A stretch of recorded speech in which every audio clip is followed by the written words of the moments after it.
Luciano e sua família tinham passado vários dias de férias junto à natureza selvagem. O dia amanheceu bonito no coração do Pantanal, no Mato Grosso do Sul. Luciano Huck tinha alugado um avião bimotor para retornar a São Paulo, junto com a esposa, Angélica, e 3 filhos, através de um pouso em uma ponte aérea em Campo Grande. O que eles não imaginavam era que, após tanta tranquilidade e beleza, teriam fortes emoções pela frente. Era domingo, 24 de maio de 2015, e a empresa aérea tinha sido contratada para voar da estância Caimã, no Mato Grosso do Sul, rumo ao aeroporto de Campo Grande, também no Mato Grosso do Sul, e de lá eles pegariam um avião de carreira para São Paulo. Na aeronave, além de Luciano e sua família, também estavam 2 empregadas, o comandante e o copiloto, no total de 9 pessoas. As condições do tempo eram perfeitas, com céu azul e poucas nuvens, além de pouco vento. As condições visuais eram completas, com longitude visual de 10 quilômetros. Durante o táxi com o avião, o comandante fez alguns testes padrões e a hélice do motor esquerdo não embandeirou, ou seja, não foi para uma situação em que o avião voasse com apenas um motor funcionando. Portanto, este avião não estaria recomendado a levantar voo enquanto isso não fosse resolvido. Mesmo assim, o comandante tomou a decisão de seguir em frente. E esse é o principal elo que vai terminar na produção do acidente, embora não tenha sido a causa do acidente. O avião decolou às 10 horas e 15 minutos, e a aeronave seguia em um nivelamento de 1.675 metros de altura e a uma velocidade de 415 km por hora. E o voo seguia com tranquilidade, até que a 80 quilômetros de Campo Grande, o motor esquerdo começou a falhar. Luciano Huck percebeu o comandante mexendo nos comandos, tentando mandar combustível da asa esquerda para o motor esquerdo, mas foi em vão, porque não tinha combustível. O comandante olhou para a hélice e viu que ela era movimentada apenas pelo vento, e o avião estava com um motor desligado e outro ligado, mas não embandeirado. Nessa situação, a recomendação é de embandeirar as hélices para evitar resistência contra o vento, ou seja, posicionar as hélices paralelas ao fluxo de ar e manter uma velocidade de 198 km por hora. Porém, isso não foi realizado. O desempenho da aeronave se degradou rapidamente.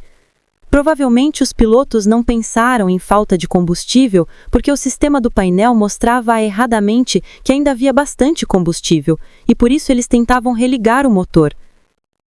O piloto não reportou para o aeroporto de Campo Grande que eles estavam tendo dificuldades, mas o controlador percebeu mudança de rota do bimotor em sua tela e perguntou qual a proa que o avião estava mantendo.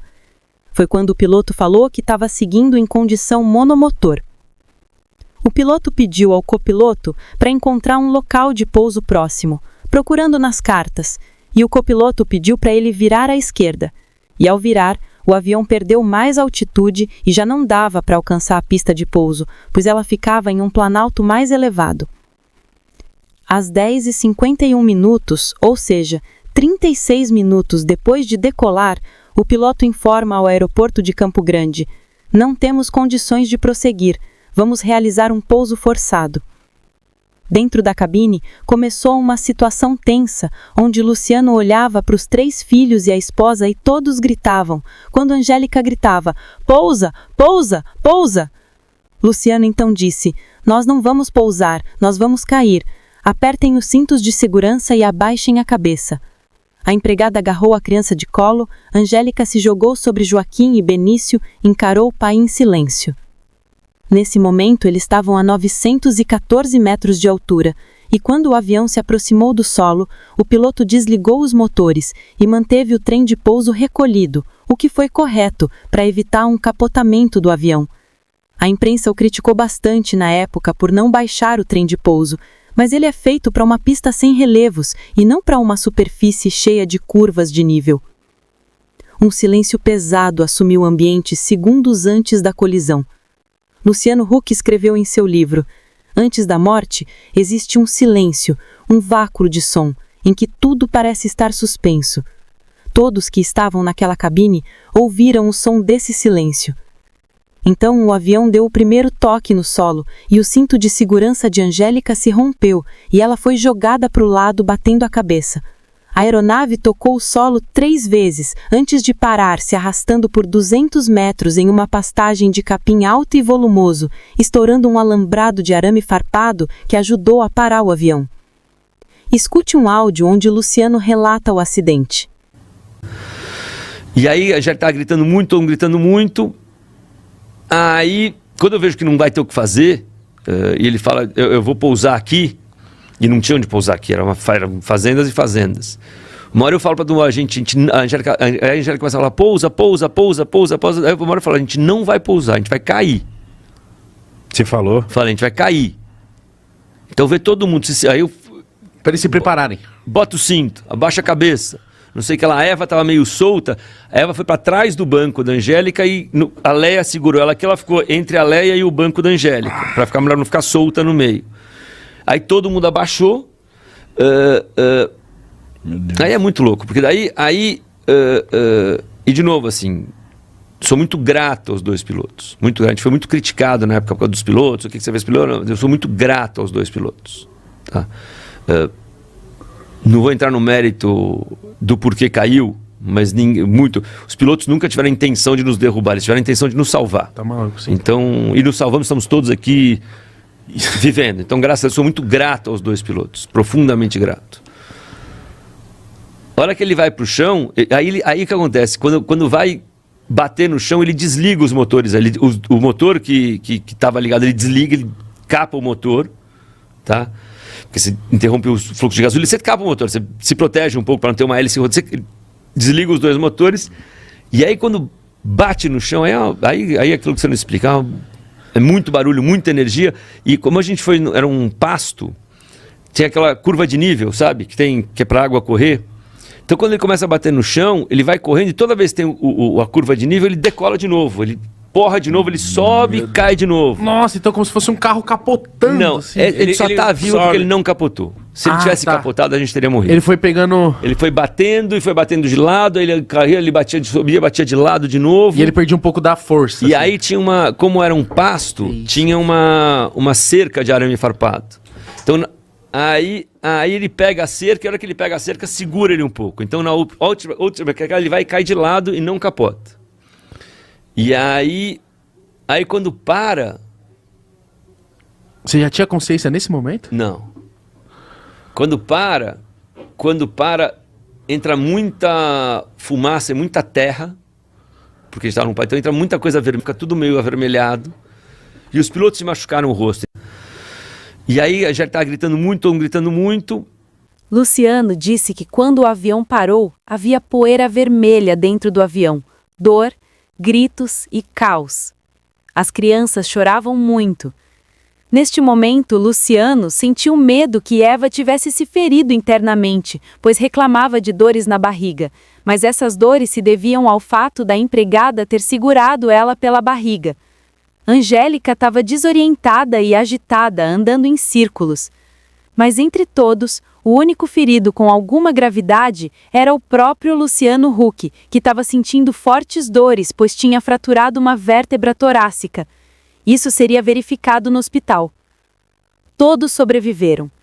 Uma corrente de elos tinham gerado esse acidente. Na hora do acidente, a asa que alimentava o motor que falhou estava sem combustível e teve uma pane seca. Já a asa da direita ainda continha 320 litros de combustível e era suficiente para mais de 1 hora de voo. A tripulação podia ter usado o combustível da outra asa para ligar o motor esquerdo, mas como havia falha nos instrumentos em avaliar a quantidade de combustível, isso nem mesmo foi tentado. Não tinha um registro do problema no livro de bordo. A aeronave não podia decolar com esses problemas. A investigação do CENIPA identificou 7 fatores que contribuíram para o acidente. Primeiro elo da corrente de fatos que gerou o acidente. Os pilotos não seguiram o procedimento padrão com o rigor necessário. A hélice inoperante não foi embandeirada, o que comprometeu a capacidade da aeronave de permanecer em voo monomotor. Segundo elo, atitude da tripulação.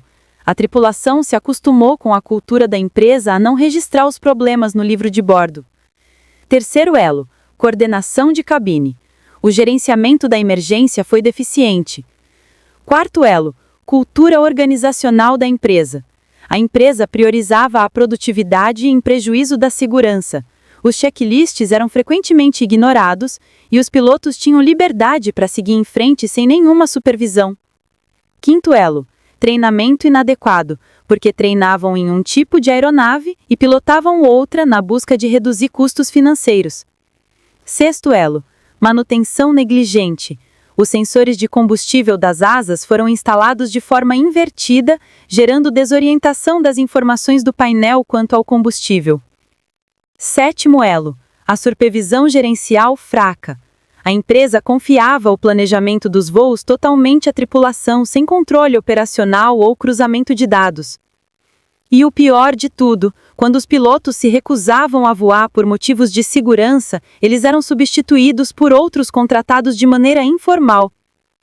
A empresa foi suspensa por realizar voos piratas, mas mesmo assim, os aviões da empresa continuaram voando em nome de outros sócios da empresa e com outro nome comercial.